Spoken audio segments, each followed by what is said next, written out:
नमस्कार दोस्तों, मैं हूं राजेंद्र नागर अभय न्यूज पर आपके साथ और आप देख रहे हैं 14 अक्टूबर का बुलेटिन। आइए एक नजर डालते हैं शहर में आज की ताजा खबरों पर। जीवाजीगंज क्षेत्र के जूना सोमवारिया में रुई और लकड़ी के गोदाम में भीषण आग लगी। दमकल की आधा दर्जन गाड़ियां मौके पर पहुंच चुकी हैं। पनौती के रूप में छोड़े जूते, चप्पल और कपड़े।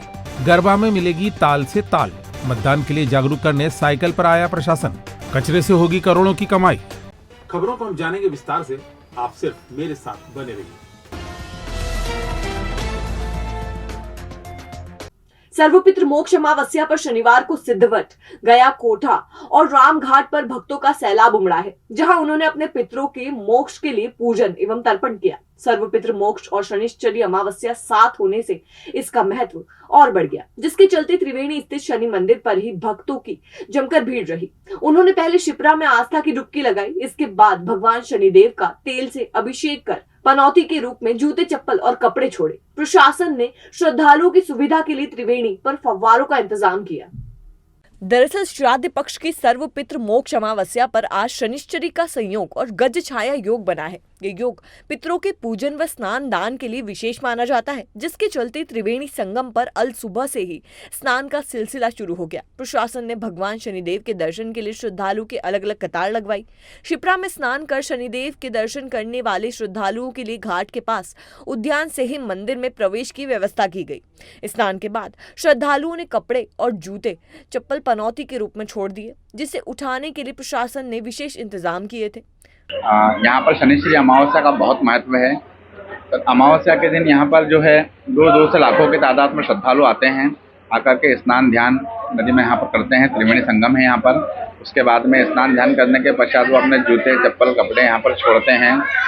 माना जाता है कि यहाँ पर जूते, चप्पल एवं स्नान छोड़ने से और स्नान करने से शनिदेव महाराज के जितने भी अनिष्ट प्रभाव होते हैं वो सब शांत होते हैं और भगवान प्रसन्न होते हैं और प्रसन्न होकर के यहाँ पर शुभ आशीर्वाद प्रदान करते हैं। इधर आज साल का दूसरा सूर्य ग्रहण भी होगा। हालांकि कंकणाकृति सूर्य ग्रहण हमारे देश में दिखाई नहीं देगा। शासकीय जीवाजी वैद्यशाला के अधीक्षक डॉक्टर राजेंद्र प्रकाश गुप्त ने बताया कि सूर्य ग्रहण शनिवार रात 8:33 पर शुरू होगा, जिसकी पूर्णता की स्थिति रात 11:29 पर होगी। इस दौरान चंद्रमा पृथ्वी से दूर होने के कारण सूर्य को पूरी तरह से ढक नहीं पाएगा, जिससे कंगन जैसी आकृति दिखाई देगी, जिसे रिंग ऑफ फायर भी कहा जाता है। मोक्ष की स्थिति शनिवार रविवार के दरमियान रात 2:25 पर होगी। हालांकि ये ग्रहण हम नहीं देख सकेंगे। नगर निगम भी अब कचरे से आय अर्जित करने की तैयारी कर रही है। योजना के चलते गोंदिया ट्रेचिंग ग्राउंड में बायोगैस प्लांट लगाने की कवायद शुरू हो गई है। इससे कचरे के निपटारे पर हर साल खर्च होने वाले 1 करोड़ रुपए तो बचेंगे ही, निगम को भी मोटी आय होगी। इंदौर के बाद यह प्रदेश का इस तरह का दूसरा प्लांट होगा। इस कार्य के लिए 3 कंपनी निगम से संपर्क कर चुकी हैं। निगम आयुक्त रोशन कुमार सिंह ने बताया कि शहर में प्रतिदिन करीब 230 टन कचरा निकलता है, जिसे ग्राम गोंदिया भेजा जाता है। यहां कचरा के निपटान के लिए एक कंपनी को वर्ष 2025 तक ठेका दे रखा है। कंपनी सालाना 1 करोड़ रुपए लेकर उक्त कचरे से जैविक खाद बनाती है। काफी कम मात्रा में खाद नगर निगम को मिलती है, जिससे कुछ आय होती है, लेकिन अब सतत योजना के तहत कचरे से कंप्लीट बायोगैस बनाना तय किया गया है। इस योजना से ग्रीन एनर्जी तो उत्पन्न होगी ही, निगम का सालाना 1 करोड़ रुपए भी बचेगा और बायोगैस बनाने वाली कंपनी से भी मोटी आय होगी। बायोगैस प्लांट डालने के लिए भारत पेट्रोलियम, गैल इंडिया और एनसीपी कंपनी ने संपर्क किया है। प्रस्ताव पास होने पर नगर निगम कंपनी को करीब 5 हेक्टेयर जमीन उपलब्ध करवाएगा, जहां पर प्लांट लगाया जाएगा। इसके बदले में कंपनी कचरे से गैस बनाकर उसकी कमाई का करीब 10% हिस्सा निगम को देगी। सीएनजी गैस प्लांट पर 1 से 2 माह के अंदर काम शुरू हो जाएगा। वर्तमान में जो टेक्नोलॉजी है उसके बाद अब हमारे पास 3-4 प्रस्ताव आए हैं, जिसमें सीबीजी कॉम्प्रेस्ड बायो गैस बनाने का प्रस्ताव आया है और जो गैस बनेगी इस प्रक्रिया के बाद उस गैस से भी जो रेवेन्यू प्राप्त होगा उसका भी शेयर नगर निगम को मिलेगा और शहर के पूरे कचरे से जो एक ग्रीन एनर्जी निकल के आएगा वो एक शहर के लिए बहुत बड़ी सौगात होगी। ये हम लोग अभी कंसल्टेशन में हैं इन कंपनियों के साथ। 1 या 2 महीने में ये पूरी प्रक्रिया होने की संभावना है। उसके बाद हम साइन होकर लगभग 2 महीने के बाद हम लोग काम शुरू कर पाएंगे। भव्य चुनरी यात्रा बाबा महाकाल की नगरी में 11 वर्ष पूर्ण करने जा रही है। दिनांक 16 अक्टूबर सोमवार को शांति नगर से प्रारंभ होकर मां छत्रेश्वरी चामुंडा माता मंदिर चौराहे तक भव्य चुनरी यात्रा का आयोजन रखा गया है। शहरवासियों से अपील है कि भारी संख्या में पधारें और इस धार्मिक कार्यक्रम को सफल बनाएं। इसके मुख्य मार्गदर्शक हैं बद्रीलाल मरमट और आयोजक हैं अजय मरमट, सह संयोजक पिंटू वाडिया, रोहित डागर, आदित्य केथवास और निरंजन चौरसिया, निवेदक रोहन डागर और अभिषेक मरमट मित्र मंडली। नवरात्रि के पावन पर्व की शुरुआत रविवार से हो रही है और इस बार भी शहर वासियों को गरबा नाइट में झूमने का मौका मिलेगा। अवसर होगा होटल सॉलिटियर में आयोजित 3 दिवसीय ताल गरबा 2023 का। दरअसल शिक्षा कल्याण निधि मालवांचल यानी SKNM NGO द्वारा 21 से 23 अक्टूबर तक आयोजित किए जाने वाले इस इवेंट की शुरुआत प्रतिदिन शाम 7 बजे से होगी। इसमें शामिल होने के लिए पासेस की व्यवस्था की गई है। एक दिन के लिए स्टैग एंट्री 200 रुपए, कपल 375 और ग्रुप के लिए 850 रुपए रहेगी। इस भव्य आयोजन के मीडिया पार्टनर अभय न्यूज है। इवेंट की खास बात यह है कि इससे होने वाला प्रॉफिट वृद्धाश्रम और अनाथ आश्रम में जरूरतमंदों के लिए खर्च किया जाएगा। आप सभी को मेरा नमस्कार। मेरा नाम है कशिश तिवारी और मैं जॉइंट सेक्रेटरी के तौर पर SKNM NGO से आपसे बात कर रही हूँ।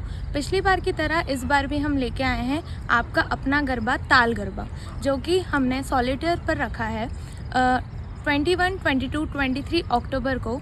रिमेंबर द डेट्स, क्योंकि इस इवेंट के थ्रू हम एक नया चैरिटी करने वाले हैं। जो भी इस इवेंट से प्रॉफिट निकलेगा उसको हम चैरिटी के तौर पर आसरा वृद्धाश्रम में यूज़ करेंगे, जो SKNM की सिस्टर ब्रांच है जो वृद्धों के लिए काम करती है। तो उम्मीद करती हूँ कि हमने तो हमारा कदम ले लिया है, अब आप भी इस इवेंट का हिस्सा बनकर अपना कदम दिखाएंगे। Thank you.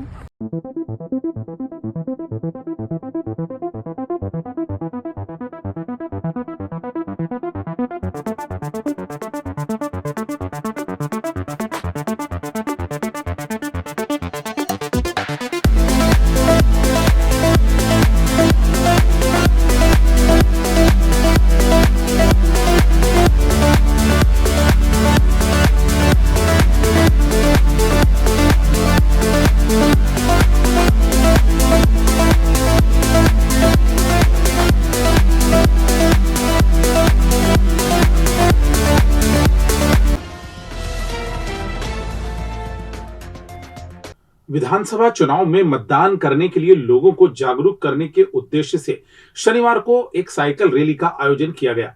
इसमें शामिल करीब 50 स्कूलों के बच्चों ने शहरवासियों को मतदान करने का संदेश दिया।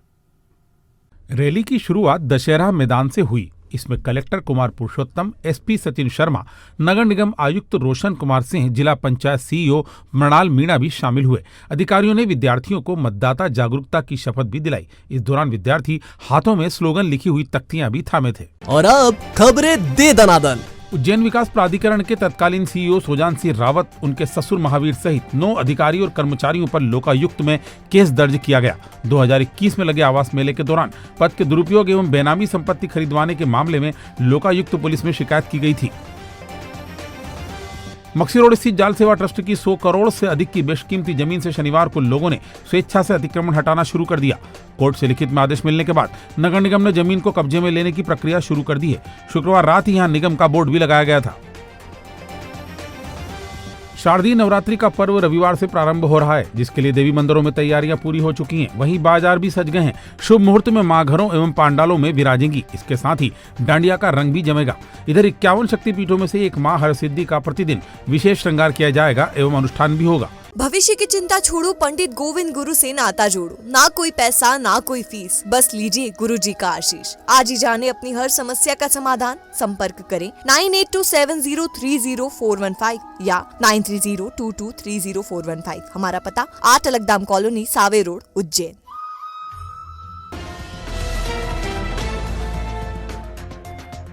ये थी आज की खबरें। कल फिर इसी समय आपसे मुलाकात होगी। तब तक के लिए नमस्कार।